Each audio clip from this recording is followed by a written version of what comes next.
Hey, what do you say, Seattle hockey fans? Welcome to a different episode of Locked on Kraken. I'm your host, Erica L. Ayala. Today was a tough day for a lot of people, myself included, but I always want to thank you for making Locked on Kraken a part of your daily routine, if not your first listen. But we're almost at puck drop of Game 5 of the Stanley Cup final. And it is, of course, the Colorado Avalanche that have the advantage. On this episode, we are going to talk about that, but we're also going to talk about Nemec versus some of the other players that the Seattle Kraken might take in the expansion draft. And then we'll do a really quick Firebird Fridays. So we're going to get back to that. And that is what's coming up, that and more on this episode of Locked on Kraken. You are Locked on Kraken, your daily podcast on the Seattle Kraken, part of the Locked On Podcast Network, your team every day. We are the Seattle Kraken.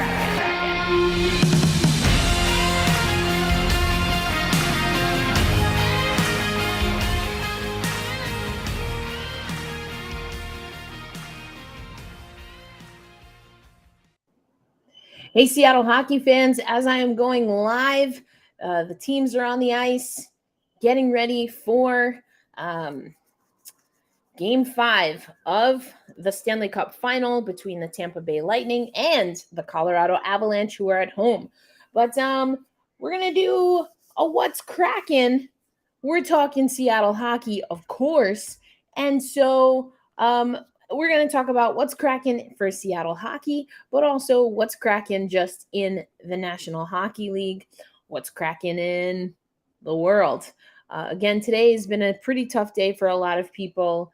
I don't have a wellness tip for you, or I should say I usually do the wellness tip at the end of the day, but my wellness tip for today was just like sometimes you got to lean in fully to you're not feeling it, and we got to shut down. We're so attached to media. That's part of the reason that this episode's going up a little later. I just needed to decompress and unwind. So if that's something that you need, I hope that you do that as well.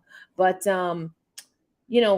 what's cracking is we've got Game 5 tonight. The Colorado Avalanche could win the title at home. First Stanley Cup in 20 years. So yeah, that's what's cracking there. The three keys of the game, I think, are really interesting. Colorado seeking its first title in 21 years. It is. So there you go. And Tampa has to start off strong. I think this is a really important thing. And they need to be better on special teams. That's what we're seeing from NHL.com. Be smart at the start. I love this. We talk about this as Seattle Kraken fans a lot. But you want to try and jump on the Lightning early if you're the Avalanche. If you're Tampa, obviously you have to really defend, and you want to put your funk on this game immediately, and show that you're not messing around. Balance of power. The Avalanche have been pretty dominant, as you can see on the special teams. Failing to stop the Avalanche is something that we see as another key. We know that special teams are important. We talk about it a lot on the show. But that's a really good read over at NHL.com. But here's the breakdown. You can see the power play is advantageous for Colorado in a big way here. The penalty kill also in favor of Colorado, as we have the national anthem being sung right now. I liked how the Colorado Rockies had their logo changed to Colorado colors. Anyway, goals for, you see the Avalanche are really pouring it on. Goals against, though, this is where if Tampa can get a strong start, as we just saw in that article, they might be able to sway things. Let's take a look at the stars, your players to watch in the last four. speaking of number 4, a number 4 pick, that is, Cale Makar, obviously, defender. You've got Palat, Stamkos, Kucherov really getting it done for Tampa Bay. And I think goaltending, we cannot, we'd be remiss if we didn't talk about goaltending for both teams. We'll see what happens. Vasilevsky has obviously been amazing throughout the playoffs, but talked about it yesterday. Darcy Kemper came back in a pretty big way after having a tough go of it. So we're almost ready for the puck drop here. He's 1-3. They're saying Andrei Vasilevsky obviously has gotten all of the starts in the Stanley Cup final. Save percentage at an 8.89. Darcy Kemper, 3-1 record, has a save percentage of 900. When you put up a 7 spot and give up no goals, that's that one shutout for Darcy Kemper. If you're watching live, that's the difference. But as we get ready for puck drop, and I'm going to stick around, not for the whole game, but I did want to get in a show today, even though it was a little bit of a tough day for me, including that I'm a little tired. I got to go to the NBA draft. Check me out on social media if you want to learn more about that. But we are underway in Game 5. Could be a game clincher. And coming up next on Locked on Kraken, though, I do want to talk a little bit about the Seattle Kraken and some decisions that they have to make with the number 4 pick. I am inclined to think that they're going to take a defenseman. Is Nemec going to be that defenseman? That's the question of the day that we are going to try and answer as we also take a look at this like little hybrid of a live show and a watch party show and a regular show. That's what's coming up next on Locked on Kraken. Right now, I'm going to tell you about Bet Online. I know that you know Bet Online is your number one source for all your sports betting information. You get league reviews, news. Of course, you have the NHL Stanley Cup final odds that are up there. It's your continued source for sports betting and wagering information, live betting, esports, and more. BetOnline.net remains the best spot for all your even podcast news all throughout the season. You can also check out MMA, boxing, golf, even NBA, all of the goods right over on the website, which is betonline.net. You can use your mobile device or your laptop, desktop, whatever you got. BetOnline is where the game starts. As always, we're going to thank you here for listening, not just to Locked on Kraken, but hopefully you're checking out some of our other shows. We like to have a good time here, and it's a good time when we have a pretty good top pick in the NHL draft. But it doesn't come without some challenges. The hockey news is among a lot of other places that are kind of on the fence when it comes to Simon Nemec and David Jiricek. I got to get these name pronunciations right. And if you watched our mock draft, again, that was on Wednesday's show. Make sure you go watch it. It will be in the show notes. But those players went 4 and 5 in our mock draft, with the Seattle Kraken picking Nemec at 4 and Jiricek going 5 to Philly. Now, it's razor thin is exactly what we heard coming from the hockey news. Great analysis there. I want you to check out the video. Who is the better prospect? And here's the thing with I think this is really good. So I'm showing you the video, and also if you look at the hockey news in magazine form, you can read a little bit more on the head-to-head between these guys. But yes, there is definitely a conversation about which is the better player defensively. Now, Jiricek comes in at bigger. He's a bigger defenseman, and I know that, again, I've talked about it on this show, but there's a conversation to be had on what is best. Do you want a big time defenseman? Is that what you really want to do there? Do you want a guy that's going to be ready a little bit sooner? There's all kinds of ways to go about this. But I like, again, we see Kraken season, they do a really great breakdown about Hirasheg versus Nemec. Basically 5-3 versus 5-1. Not a huge difference. A lot of people saying that both are probably a year or so out from the NHL. Not a big difference there. I think where Nemec gets a lot more credit than Hirashek, David Hirashek, is as far as his passing ability, his ability to play, again, in all three zones. We talked about that yesterday. So it's razor thin. Also, Hirashek has been coming off of injury. So again, if you watch the hockey news, the video, again, in the show notes, that's up there. Another name, and this is from our guy, friend of the podcast, the one, the only, Ryan Soto Clark for The Athletic. Make sure you check out this article. I will link it in the show notes. But also, is Gaithier an option? Cutter Gaithier, another option here. Again, this is behind a paywall. As someone who's an independent, I know we're free here at Locked On Kraken, so I'm going to summarize things for you, but make sure you check out Ryan's work. He does an amazing job covering the Seattle Kraken. Who should they draft? So here's the thing. I've talked about it before, but Ryan is very keenly aware of right-handed defensemen as far as what the Seattle Kraken need. Even at the end of last season, exit interviews that we've played and are up on the Locked On Kraken YouTube page, you should have heard Ryan Clark asking this question. So he already had his kind of mindset there.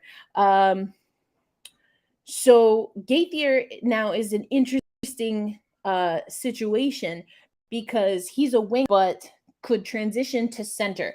And so a lot of people saying that might be a choice if you want young talent. Obviously, Matty Beniers at number 2 last year, Cutter Gaithier at number 4 this season. If you want to have some young players that you can develop that will run up the middle, and we heard from Ron Francis that he wants to build up the middle, starting with goaltending. Ooh, that's a whole situation. Obviously, defenseman next, and your centerman is huge. I personally am not thrilled with having a guy that's playing on the wing changing over to center at this level. I know it happens a lot. It's a transition that guys have to make. You see it in all sports. You might have played one place at one level, and then you got to switch over. I'm not saying that. Here's the thing. I was going to say, I'm not saying that we don't need a centerman. I'm not saying that we don't need a winger. The Seattle Kraken need everything, okay? We need everything. I do like a little more size. I don't think you get size just for size's sake. Nemec is still my pick right now, though, because I like his composure. I like his stamina and his speed. I like his puck control. I want someone that can manage the puck. The Seattle Kraken had a lot of self-inflicted wounds last season. Exits were terrible. Entries were terrible. I mean, just the passes in transition, abysmal. So I like Nemec. I've seen, as I said, some video on the young guy. Looks like he can do that. So, it's really check. It's really check. Really check. What? I was reading Chechnya. Anyway, it's really tough to figure out what's gonna happen here. And in this article, you see that Ryan is also talking about familiarity and how that plays into it. How much do you know about the team that your top draft prospect is coming from? Something that we hear a lot in this particular draft is that you might not get a superstar, but you can get some really great pieces. So how much is the Seattle Kraken also thinking about the full picture, the full board? They have so many picks in the next 3 drafts, this one included, of course, that they can really think about the big picture, including if they want to deal some of those picks. So, I think it'll be interesting. Gaithier also comes in at 6'3", 201. So out of the 3, Jurasek, Gaither, and Nemec. Nemec is actually the smaller one, not by a lot, but we'll see what happens. Gaither a little bit lower on kind of what they consider like the combined or the consolidated score, if you will. Nemec as high as 3, as low as 9. Jurasek kind of in that range as well. I love that the Hockey News was like, listen, you're not necessarily, crying home, crying in your milk if you get either one of these players in the Seattle Kraken's case at number 4. So I think what I want to say is I want to keep giving you names that are potentials. I want to keep giving you names that we might see go to the Seattle Kraken. And I think things will start to come to light. Things will start to change. We're seeing other teams make deals, obviously re-signing players. That's another thing the Seattle Kraken really have to figure out what they're going to do with their free agents, with their RFAs. So lots to consider. All right, coming up next on Locked on Kraken, I do want to talk about Firebird Fridays. And we've got a new head coach. We're going to take you over to the Athletic once again to talk about the coaching appointment, if you will, for the Coachella Valley Firebirds. Bylsma is the pick.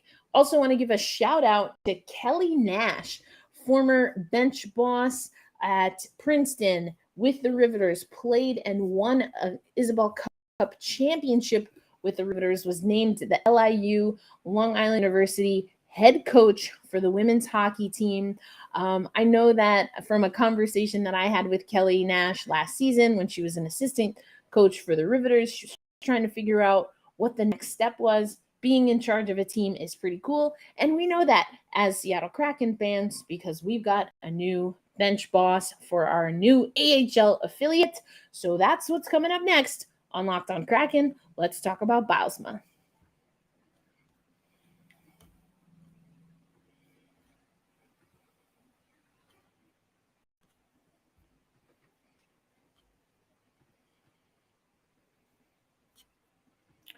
All right, for those keeping score at home and watching alongside me, we're still in the first period. We've already had a Tampa Bay power play, but we are scoreless in Game 5 of the Stanley Cup Final. Again, my name is Erica Ayala. Let me come back on screen here.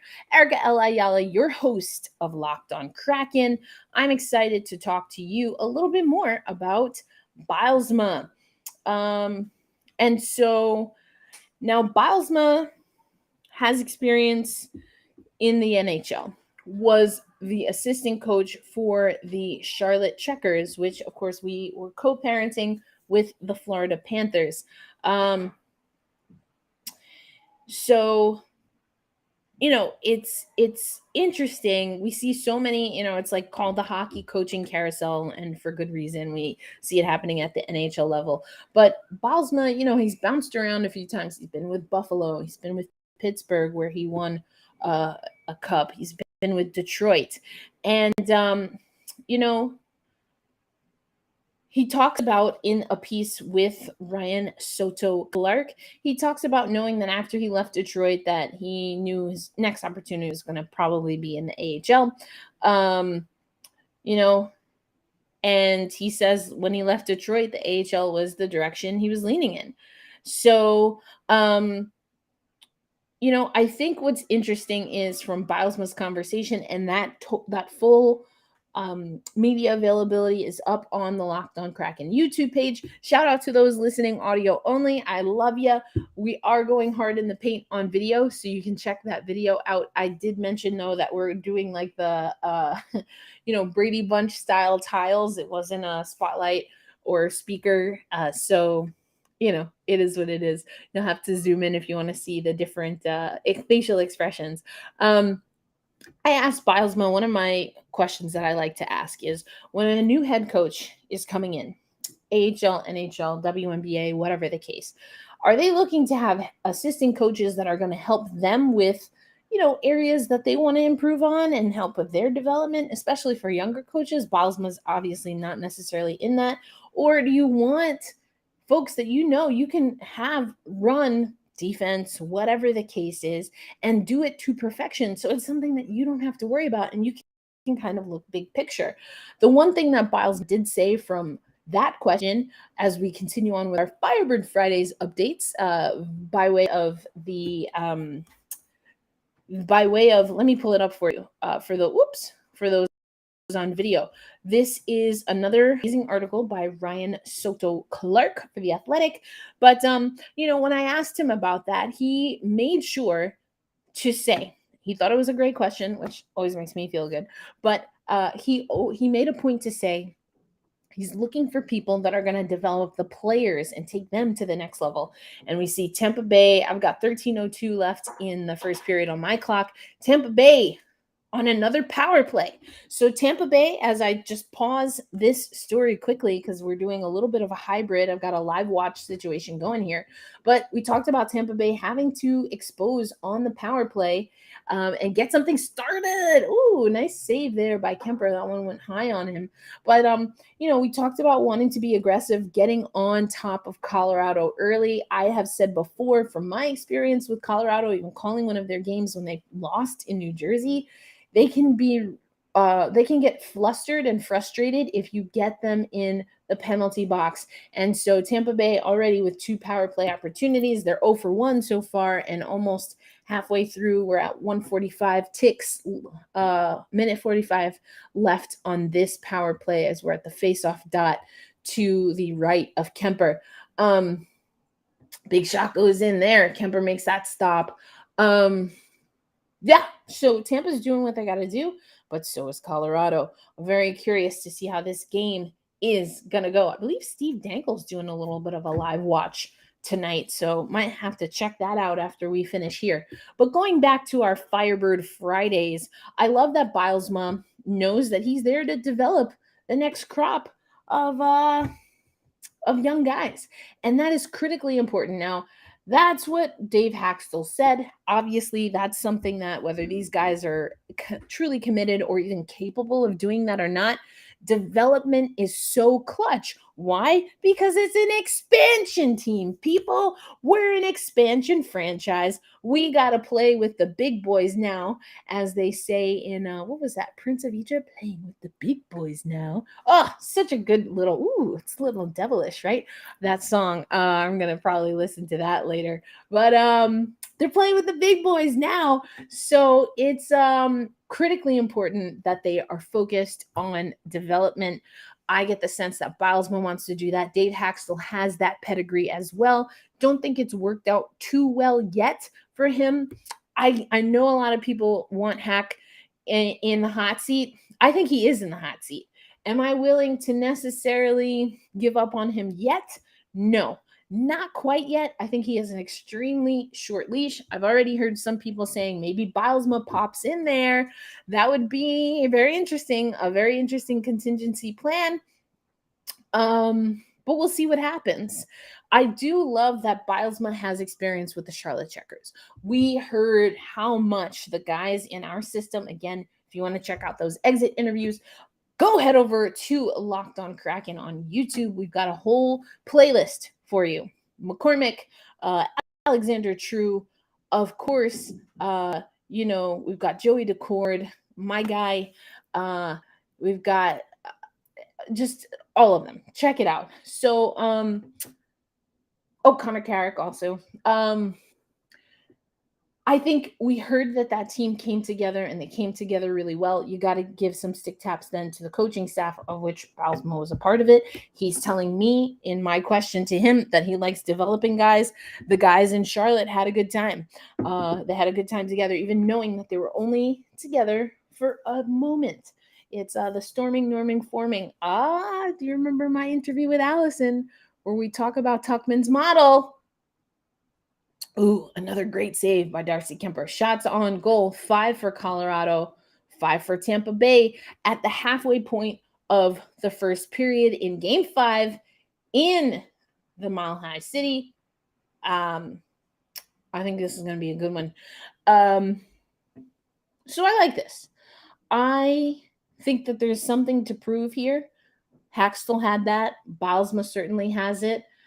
Bilesma seems to be a little bit of a, let's say, different communicator than what we get from Dave Hackstall.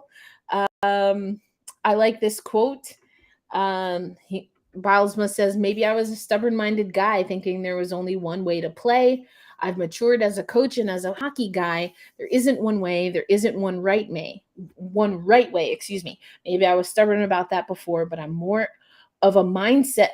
I'm more of a mindset now that it's about getting players to decide as a group how we're going to play. Mwah, mwah, mwah. Chef's kiss. I get the sense that Hackstall wanted to do a little bit of that as well. I get the sense that Hackstall maybe is a little more hands off, laissez-faire, libertarian, however you want to say it. I think he expects at this level for the guys to manufacture that on their own. I think that the way coaching, the way communication goes these days, a little bit of a skirmish in front of Vasilevsky. We got a broken stick, delayed penalty coming up here. Oh, it's getting exciting, folks. I just don't know that Hackstall was willing or able to push the right buttons at the right time. I think he needed to be a little bit more involved at times. It's hard to get a read. I'm not at every practice, obviously, except for in the beginning of the season. Oh, my goodness. Whoa. That looked like it might have went in. Weird bounce. You're going to have to check it out. I'm at the 8:43 mark. So I don't know. I think Hackstall still has a lot of growing to do. I think it would have been interesting for Bilesma and Hackstall. I mean, I guess they will be working together, especially as we have the development camp coming up, especially as the Coachella Valley Firebirds are going to start their season at Kraken Community Iceplex. So I hope there's a blended approach there. I love that Bilesma quote. Ryan, again, does a great job getting that. I love this. He wants to get players to fight and build them up to move in the right direction. You can't create fight, or you can only encourage people and empower them to figure out how much fight they're going to bring to any particular challenge. You can't do it for them. They have to win the games. They have to play the games. I think Dave Hackstall knows that. I didn't get the sense that he was pressuring his guys. I do think that he seems the type to kind of, again, let them stew in it, maybe not having a lot of conversations. Bilesma sounds like he's a little more communicative. That's extremely important, I think, for a younger team. You're still building them up to get to the NHL level, or to get to the NHL level consistently. I think Dave Hackstall maybe is a little bit on the older school curve of, they know what to do. They have to do it. They got to do the work. Yes, absolutely. And you're the captain. I mean, you're the coach, but captain of the ship, right? Everything is your fault. Everything is your fault when you're the head coach. When you're the head coach, everything is your fault. And it's not about, again, you can't do the work for the guys. You can't play the games for them. But you have to know how to get them to actualize their highest potential. And the Seattle Kraken had trouble with that. They did. They absolutely did. I think they obviously made a goaltending change. Goaltending, again, I just, we're going to have to talk about it, aren't we? We're going to have to talk about it. I'm very concerned. I was concerned last season. We talked about it a lot during the season. I'm even more concerned, and I kind of feel bad for Drieger. Either way, if Drieger didn't have that injury, they're going to have to figure something out. Him having that injury now and them needing so many other elements, I don't know. I think it was interesting to read that there was a high expectation from the goalie tandem and absolutely did not come to fruition. There was a time at the end of the season where it started clicking. Even Philip Grubauer, who I said he just looked like he felt completely uncomfortable for a good majority of the season. He started clicking. That also started coming when we saw that a little bit more of the equity in starts that we were promised and then never got. Again, we know Drigger had those injuries, but I don't know. When you're losing like that, you might as well throw whoever you got there. We saw Joey Decord get some time too. I wouldn't say it was great, wouldn't say it was terrible. He did what he had to do. Wasn't ideal. So I don't know. But we're going to have to talk about goaltending. Keeping a hawk's eye on it. So when we have our What's Kraken news at the top of the show, best believe I'll be keeping up with what's happening with the Seattle Kraken. We did our Firebird Fridays talking about, of course, Bylsma as the head coach, first ever head coach for the Coachella Valley Firebirds. I mentioned, kind of did my wellness tip. A lot going on in the world. Some people, unfortunately, might not even resonate with what I'm talking about and how a lot of people who identify in a number of ways that I identify are feeling.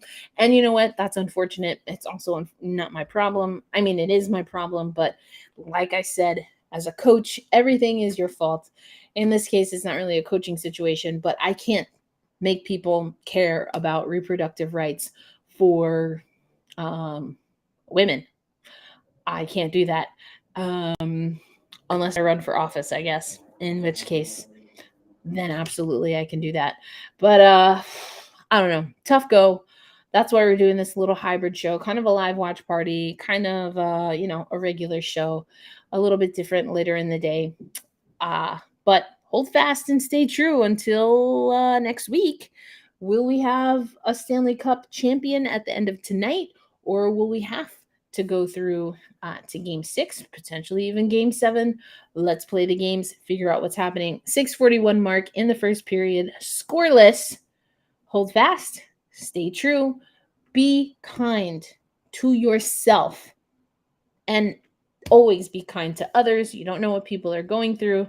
And I will see you on Locked on Kraken next week.